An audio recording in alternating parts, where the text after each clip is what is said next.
Hello everybody, my name is Jack. I'll be your instructor for this portion of your class.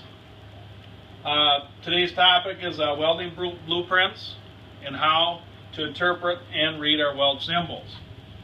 This is going to go along with the welding projects we've been working on in the weld shop. And our objectives for this portion: hopefully we can demonstrate a knowledge of basic weld symbols.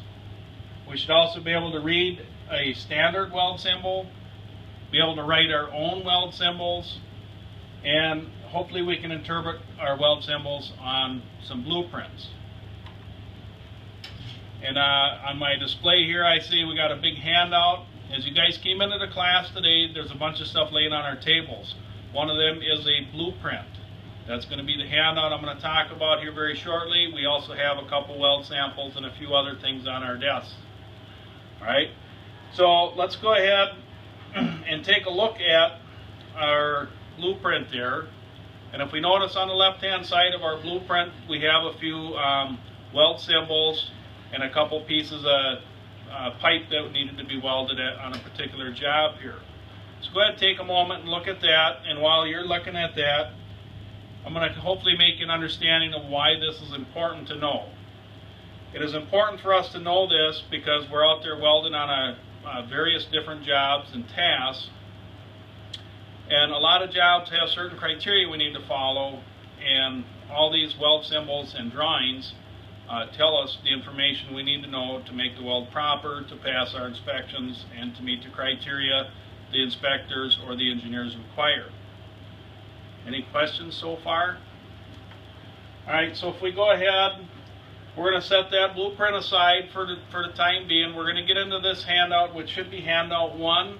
And handout 2 is going to have a few more details that get put into this part of our drawing and some definitions as well. So if we're looking at this here, excuse me, we're going to look at this. There's a few things on here that we need to talk about. This is what interprets how and where we weld on our drawings. And the symbols are placed inside this arrow here. Not everything in this example is going to be on our specific blueprints, but if they are, hopefully we can understand what we need to do and where to find the stuff. So we have a finishing symbol on the top here, a contouring symbol in the middle, a groove angle indicated here in the bottom. This R tells us something about our root opening in our weld specimen, and the size or strength for a resistant weld. And we also have this reference line, which is the important part of our symbols here. This tells us what we need to know and where to find it. On the end here, we have our specifications, whether we're going to weld in a certain process, whether it be a shielded metal arc, flux core arc welding, or maybe it might be TIG welding.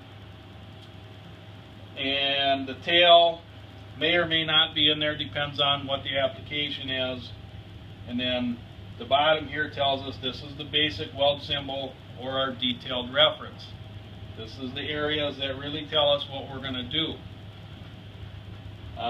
This length of weld and our pitch of weld, this tells us if we need to weld a certain length of weld every so many inches. We'll go over this very shortly in our examples here. And then the arrow kind of points to where they would like us to weld. This flag on the very top tells us this is a field weld, and this circle tells us that it's going to be welded all the way around. One of the important parts here is whether or not our symbol is going to be on the top of the arrow or on the bottom of the arrow, because if it's on the top of the arrow, they want us to weld on the opposite side. If it's on the bottom of the arrow, that tells us we need to weld on the arrow side. Is that all making sense so far, guys? Yeah. Any questions so far? No. Alright, so we're going to move along. Along with this, now we're going to go back to that blueprint. And now them symbols and drawing details we looked at on the left-hand side, as we can see on the top of that drawing, it tells us it's a 3/8 fillet weld. Does that make sense now after looking at our detail here? Yeah. Alright. Then if we look at that second one below it, that tells us that's a groove weld with a 1/4 inch root opening. Kind of following along right here and telling us exactly where it is. Is that making sense? Sure, yep. Okay. Now what I'd also like you to do, we're going to set all that stuff aside, and I have 3 samples in front of you on that are actual welds that were done in our class earlier by some of you classmates here. That first one we can tell is a 3/8 inch fillet weld. Does that look like that's what's on there? Yes.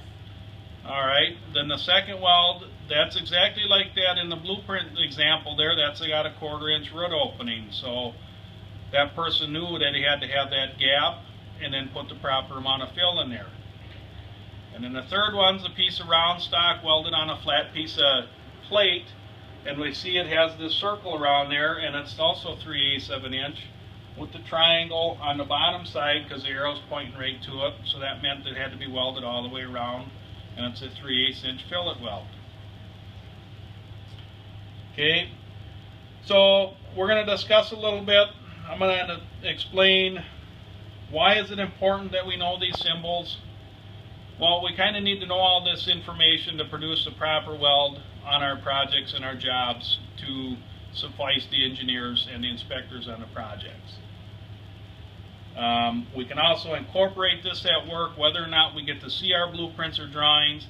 We can incorporate this, any type of weld we're doing. We can start thinking, what is this weld? What symbol would I need for this? Is it a stitch weld, or so on and so forth? And now that we've looked at a few blueprints and a few samples here, we should be able to find the proper information on our blueprints to be able to use this at work. Alright, so to summarize here, I'm going to ask a few questions to kind of make sure everybody got an understanding of what we're doing here. Why do we need to know these symbols? To produce the welds needed for print. Very good. Where can we apply this knowledge?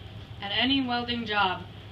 Very good. And anything that we're welding, it doesn't necessarily have to have that drawing like I said earlier. Can we name 2 symbols and definitions? The circle means weld all around. Very good. Can we name one more? The flag means welded in field. How about one more, even though I said we only need 2? The triangle is a fillet weld. Very good, very good. You guys are doing wonderful. So, unless there's any more questions, what we need to do now is clear off our tables. We're going to go ahead and do a test or an exam. Now, don't everybody panic. I want everybody to understand we're going to do this so we do get our basic knowledge. Our quiz or exam or whatever you want to call it is going to consist of 10 multiple choice. It's going to have 5 examples of some welds, and you need to fill in the proper weld symbol on the weld sample there. And we'd like to see about 85% for our pass rate. Any final questions? Nope. All right, well, thank you for your time, and we'll hand out the tests here.